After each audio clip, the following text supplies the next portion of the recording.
you understand your customer's needs, and you are putting a buyer and a seller together who have, at the time of the introduction, the same needs. But it is their responsibility and duty to make sure that those needs fit. Okay? It is not your duty to do their due diligence. You also bring to the trade the knowledge both of market, source and supply. And to gain that knowledge, you are making an investment. And that is what your client is paying a commission for. But there are other aspects for which you are earning your commission. The respect for the confidential aspect, the knowledge that your customer has given to you to enable you to match buyer and seller together, and also the work that you do in assisting the parties in completing the trade. And the example that I'm giving of that is the GAFTA notice clause. Any notice that is passed to you as broker is deemed to be a valid communication between buyer and seller. You pass it on. So all of those things are your primary duties. That's what you earn your commission for. It's as simple as that.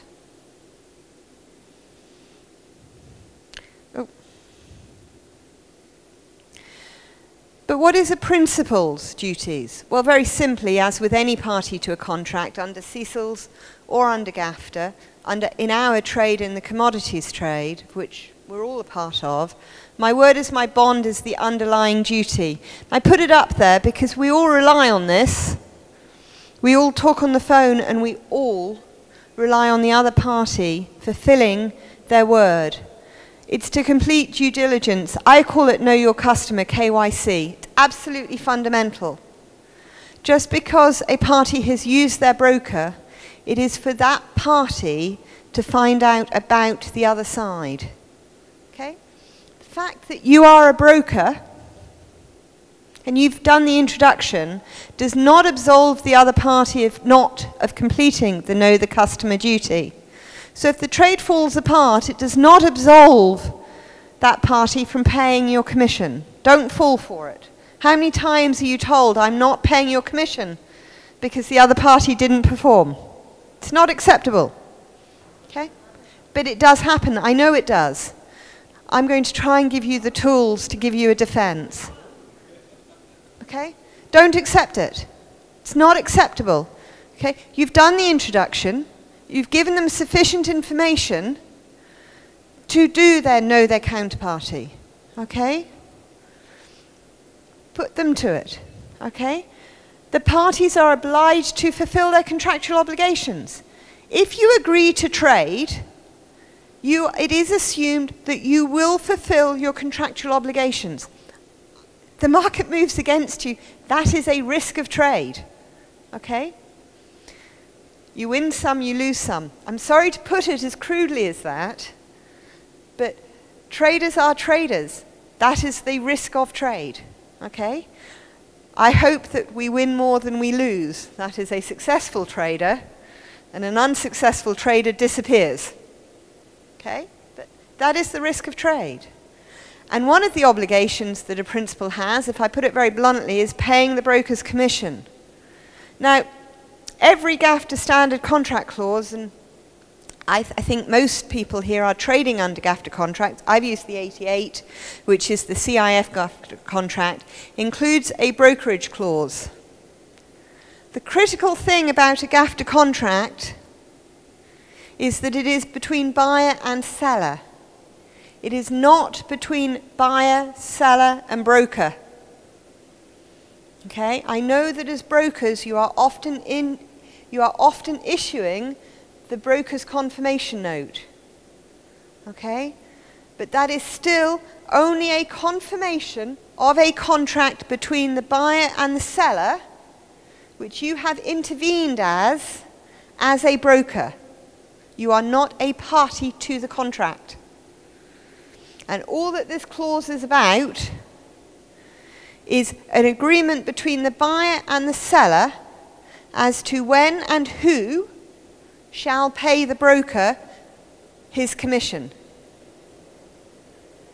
Technically, if the seller does not pay the broker his commission, the broker can still sue either party, but not under this contract. Okay? It is purely an agreement between the buyer and the seller, so that if you sue the buyer under a separate contract, the buyer can sue the seller under this contract for any commission that you get awarded. This contract provides you no protection whatsoever in reclaiming your commission. Okay? It's commonly misunderstood. So how do we protect you guys from not getting paid your commission? And why it's so critical, press the wrong button, just to confuse me. How do we protect you guys who are on a relatively small commission, relatively small financial amount per contract, from not getting paid? Because the one thing we all know is that you cannot go to GAFTA arbitration under 125. Your commission is not big enough. Okay? The other thing that we know is that you are not necessarily having a written contract on every occasion, and you don't want to be having a written contract every time you agree a contract with your party, because you're agreeing lots of trades for counterparties. Agreed? So the solution that I would propose for you is very simple. That every time you start to trade with a new principal, you should have a written agreement of trade. Okay? And it should include certain things. It's a contract, if anybody is wondering. And it's a contract between two principals. It's yourself as brokers, and it's the customer, the client. And you are providing a service to that client. The service is that service of broking. So it should have the full details of the relevant parties, that is yourself and the client. And just as I was saying, under the sale contract, the buyer and the seller were not absolved of their duties to know their customer, know their counterparty, the KYC due diligence duties. You must do those. So do run the credit checks and make sure that your counterparty is reputable. Okay? Know your counterparty. Agree a rate of commission to be paid. That might vary from contract to contract, but have a mechanism for calculation. Potentially agree the timing of the commission to be paid. The normal one is 30 days after invoice date, but it might be 30 days after a specific event. I keep on pressing the wrong button.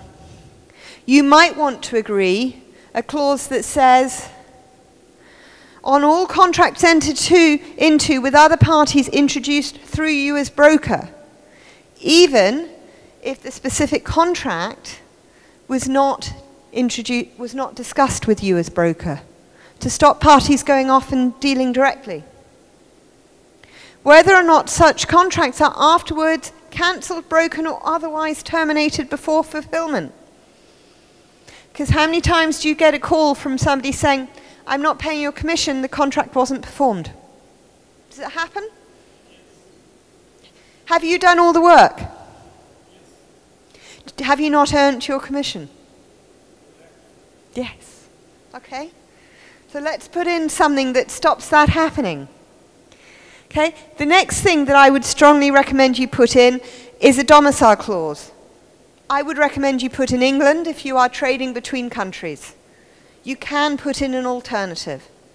Why am I recommending England? Because if you are trading between, what countries do we have on the platform? We've got France, we've got Chile, Egypt, India, and the UK. Okay?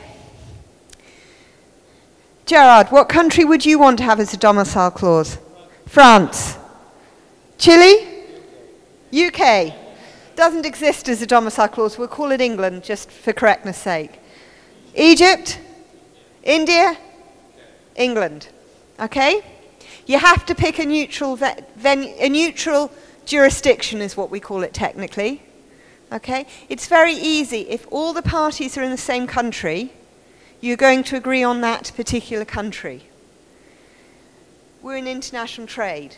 We're very proud of being in international trade. I think at the conference, I heard Hakan say it was 50 different countries represented. Okay? We're going to have 50 different requests for jurisdiction. You have to pick a neutral one. I don't pick England because that's where we're based. I pick England because historically it has one of the most flexible jurisdiction and legal systems, because it's based on something called case law, judge-made law, rather than parliament or government-based law. The judges make the law depending on the commercial circumstances of the case. It's a historical thing, in that our judges, rather than our elected government, made the law. So our commercial law, the lex mercantile, is very flexible. That's why I would recommend English law, not for any other reason. Okay? But remember to include a domicile, because that stops the parties from having an argument as to where the case should be heard. And the last thing I would strongly recommend you include is any dispute arising out of this agreement should be referred to something called the Simple Dispute Arbitration Rules, and I've got copies of it here, number 126. Now, why I would recommend that is it is a very simple, short arbitration system. It is still arbitration. It is for a fixed fee. It's very simple. If I can press the right button. It's a one-tier system. It's for a fixed fee. It is something like I think it's under £1,800 start to finish. It takes under a month from when you send in the first set of submissions to when you receive the decision of the arbitrator. It's one arbitrator.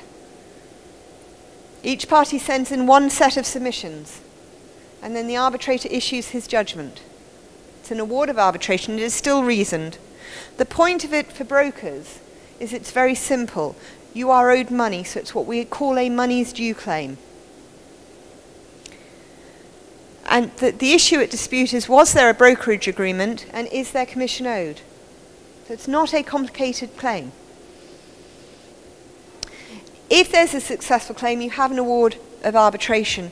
I can tell you that most are settled on issuance. Now, it's very easy for me to tell you that. All arbitrations are private and confidential, so I can't give you statistics. I'd love to be able to. In the alternative that it is not settled on issuance, you have something that can then be converted into a judgment that you can enforce in your home country. Now, you have to do that. Okay? I cannot give you something that is automatically paid. I'd love to be able to. But with a money's due claim, enforcement is relatively easy. You can also seek security. So that is a very optimal way of securing your funding. And that is certainly what we would recommend.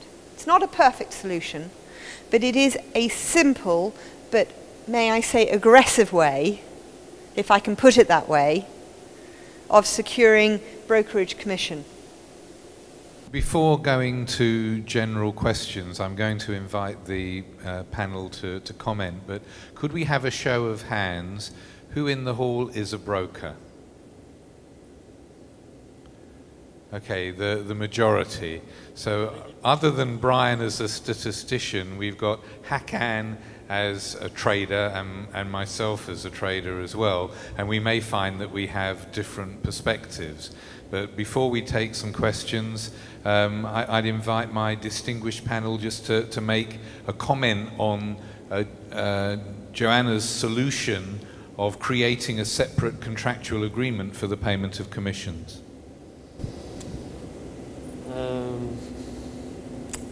Not very easy reply, in my opinion. I never seen until now any broker asking arbitration against a trader. If we are trying to train the broker and to give them some guidance, I think we will have also to teach the same way, to inform at least the same way the trader maybe also on Tuesday morning, if we have 5-10 minutes, maybe to tell them our new eventual approach. It is something that we do see brokers doing, not commonly, but it does happen. It's not something I would like to see happening commonly, but I'm glad to say commissions are not paid that often. Perhaps we should insert, because they're rather simple rules, and we should insert this in our contracts. I mean, with the small writing, but I think it would make a lot of sense, and it would give us, it would at least bind more the seller who pays our commission normally to his obligation. We thank you, Joanna, for clarifying a lot of hidden solutions, because we are practicing yearly a lot of problems not collecting our commissions, and actually for no reason from our side as brokers at all.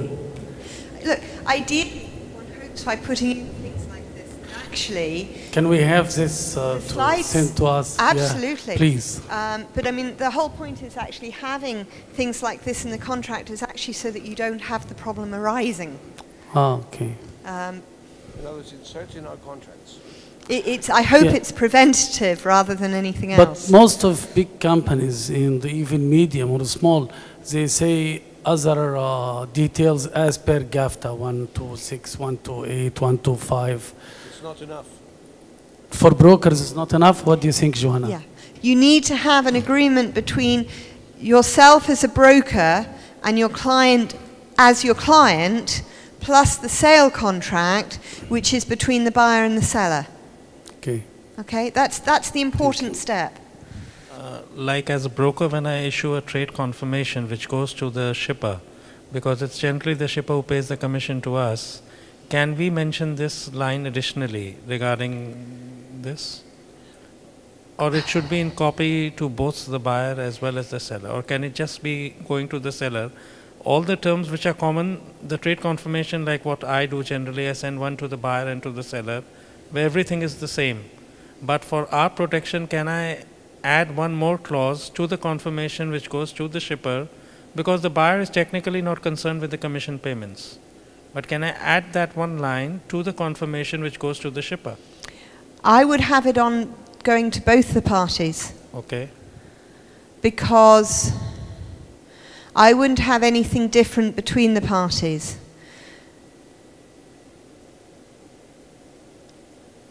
I would keep it very open. I can't see why you wouldn't. It's transparency. Okay. So it would be the same, and I could mention that point as well at the end of the trade confirmation, where generally we yes, my concern is that I'm not sure it should go on the trade confirmation. I suspect it should be separate. Okay. I'm just trying to think about the implications of having it on the confirmation. Mm-hmm. It would occur to me, were I to be a broker, that when I established a new relationship with a seller, I would approach the seller and say, this is my commission agreement. I will bring you orders, I will bring you customers, but we need to have a formal agreement that explains the relationship between us. So here are our terms, and at the commencement of a new brokerage relationship, if I were you, I would create such a contractual agreement as a broker with the seller who's paying the commission. And if the seller refuses to sign that agreement, I would be asking myself why, and should I be spending my time and energy with a seller who is resistant to setting out in writing what is already understood and agreed. But then it would be a very broad agreement, because we obviously couldn't spell out the percentage of commission, because it differs from trade to trade. But that's okay, because you would have your underlying agreement, which would include your arbitration agreement, with commission to be agreed on a specific case-by-case basis. So basically what you're suggesting is, the moment I do business with a new principal, I sign a commission agreement separately, which would entail this arbitration clause in You it? would have, yes, you would have your underlying agreement Yes. on all matters. And then you would And the have rates your... of commission could vary from contract to contract, which can be mentioned in the trade confirmation. But you would have things in the underlying agreement Right. that would cover, including your arbitration agreement. It would give us protection for that. Yeah. Okay, understood. I would like to invite Hakan as a trader to comment from the point of view of practicality. And then maybe, I don't know if David, if you pay commissions, if you want to just add a different twist to the discussion, and then there's some questions from our audience. Thank you, Andrew. Well, from my perspective, I would like, normally we state that this much commission payable after successful execution of the contract. And if we have this clause clearly stated, and the contract for some reason does not go through, and I refuse to pay the commission, but I do have this clause in my contract. Am I correct? Yes. You have agreed to only pay commission on the successful execution of the contract. Exactly. If there's no successful execution of the contract, then commission is not payable. So you have the solution for the sellers. Yes. She has the solution for the brokers. And one of the things I'm dying to add is that Joanna said the broker's done their job when they've introduced the parties, and it's up to the buyer to do their due diligence. I would be furious if a broker bought me a customer who wasn't creditworthy, who didn't perform. I would blame the broker, and one of the things when I'm paying a commission is I expect the broker to bring me reputable parties. And the reality is, even with what it says in the GAFTA clause, whether the goods are shipped or not shipped, contract fulfilled or not fulfilled, I would feel aggrieved, and I would close a relationship with the broker who bought me a customer that defaulted and then sent me a commission note. And I think it's just in the, the interests of brokers. When there's a problem, I have to say that the brokers that I have worked with, a few of whom are sitting in the room, have actually gone well out of their way. They've invested a lot more time and energy in trying to resolve the dispute, and have never sent me as a principal a commission note when a contract hasn't been fulfilled. And the other element I'd like to bring in as a principle when trading is, as a matter of policy, I don't pay the commission until I've been paid. I think it's part of the broker's responsibility. If payment's been agreed CAD, or 30 days from bill of lading date, or 45 days from release, or whatever it is, that the broker has to see the job through before I pay the commission. Now, I know technically I'm putting myself outside of the GAFTA interpretation, but this is more a commercial interpretation of what really happens in the trade out there. I'll just invite Joanna to comment on that before we take questions from the floor. I would actually add that if you read the Broker's Code of Practice at GAFTA, that all of the things that you have stated commercially are within the Broker's Code of Practice as expectations for brokers to do.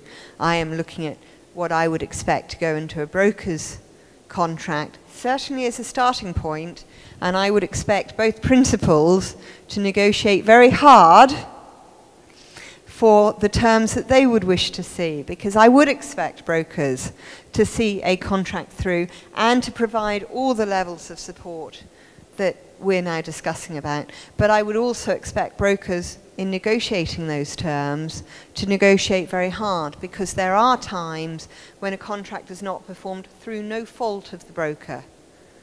And at that stage, there are times when a broker has earned his commission and is entitled to say to the party, particularly if it is the seller who has failed to perform, I'm sorry, I'll one day hold the microphone correctly, particularly when it is the seller who has failed to perform rather than the buyer, I'm sorry, I do require payment of my commission.